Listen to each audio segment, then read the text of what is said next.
And we're live. I don't think I cut myself off today like I did yesterday when I was rushing to do a quickie video. Um, Welcome to the Writer's Life. Subscribe if you haven't already. Punch the like button. Tap the bell for notifications so that you don't miss out on one exciting video.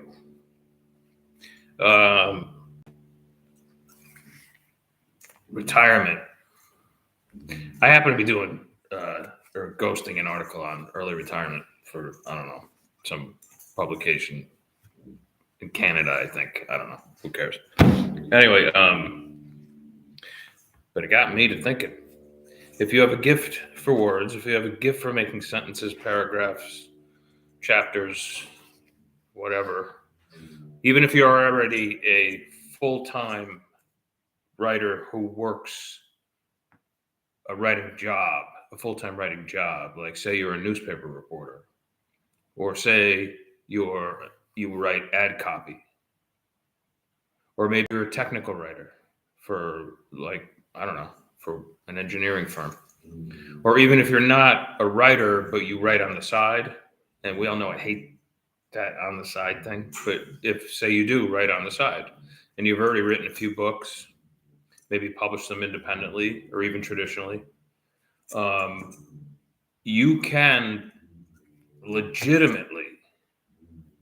quite legitimately, plan on an early retirement by scaling up your writing business by a large degree. So say you want to retire like in your 50s, you should plan on, say you're like me, you want to be a hybrid author. You want to publish traditionally and independently.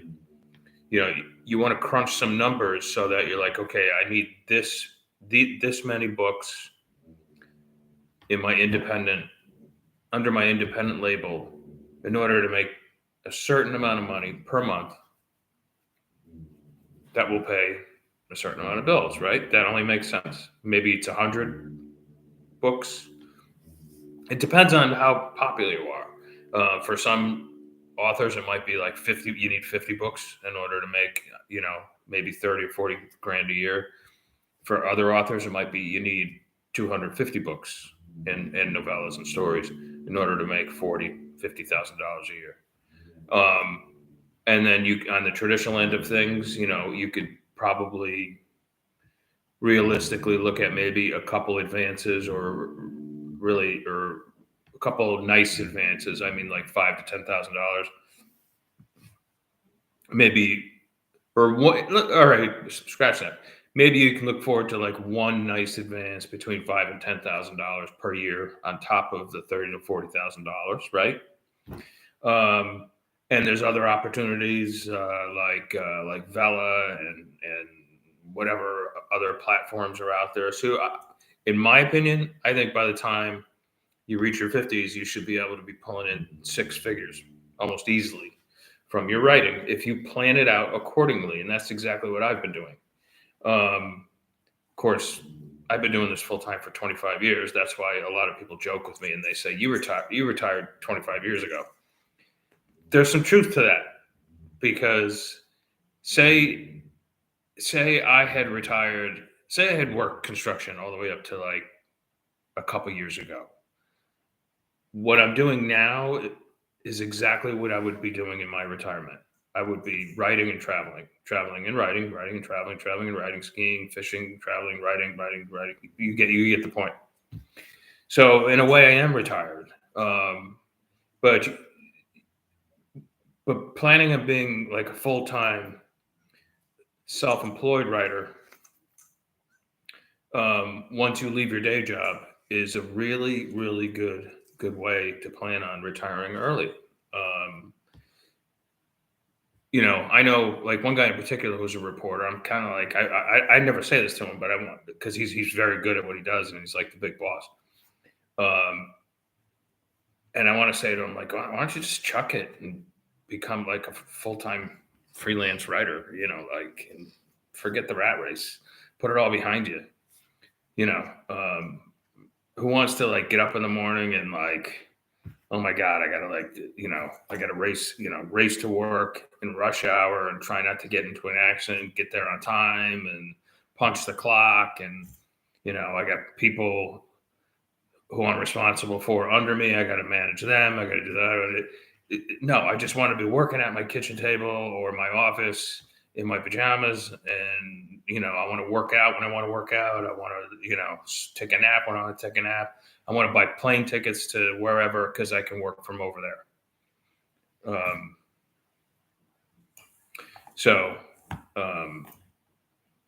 There's other ways to plan for early retirement too, obviously. Like, if you own your own home and have owned it for a long time, you can plan maybe and if you plan on staying in it after you retire, you can plan on getting a reverse mortgage. Maybe that'll bring you hundreds of thousands of dollars. There's tons of ways to do it, to retire early. But I think becoming a full-time writer is not a bad choice. Not a bad choice at all. Of course, you got to have the talent. You got to have the drive. And, you got to have all those things. If you don't have those things, then it ain't going to work for you. But if you do have all that, if you have the gift, you can end up saying, boss, I quit. See you later. Catch you on the rebound. All right, we got some people chiming in, let's see. It's the big Philly man. I'm 43 and got to get moving. Yeah, dude. Yes. I was 43 yesterday. Now I'm 58. Don't ask me how that happens. But it took me to be honest, I was doing really well in my 40s and if I wanted to take a day off or 2 days off or what, it didn't really matter. Now I'm I lit a fire under my ass. I'm I'm going crazy with the word count. Got to sign off to start work now. Okay, buddy. Same question I always ask. Better to scale up wide or Kindle exclusive? Again, it's your choice. I would do it this way.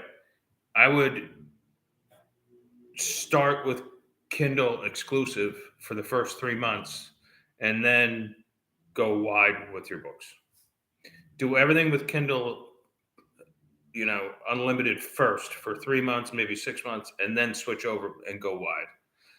You're going to make 80% of your money from Amazon right now. Maybe 10 years will be different, but who knows?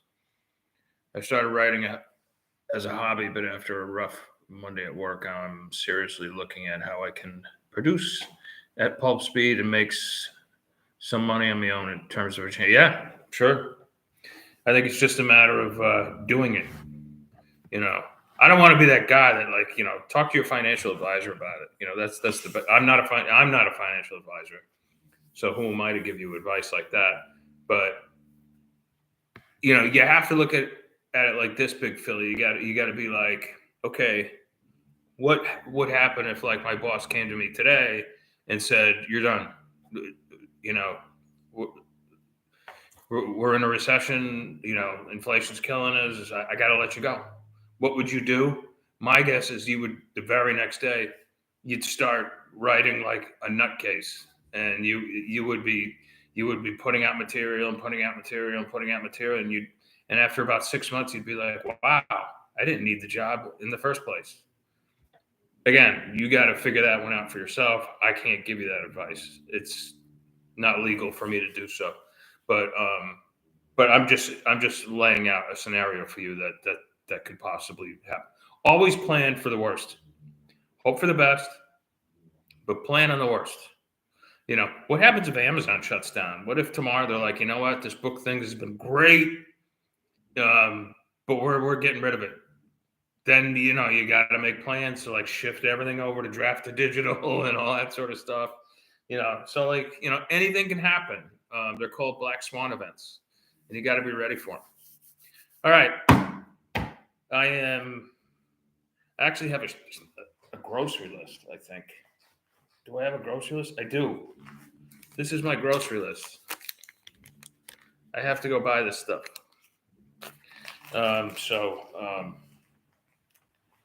I'm going to buy that, and there's always beer included on that. All right. I will talk to you guys tomorrow. It's a beautiful day out. Ciao, ciao.